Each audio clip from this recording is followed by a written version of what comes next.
Praise the Lord. Praise the Lord. I just want to read a verse from the Bible first.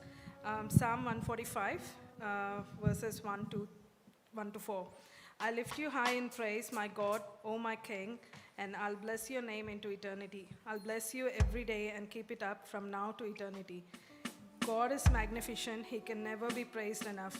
There are no boundaries to his greatness. Generations after generations stand in awe of your work. Each one tells stories of your mighty acts. So we as a family are standing here just to glorify his name with this song, and we want to lift his name high.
ప్రతి నాలుక పలుకును ప్రభు యేసుకే ఘనత.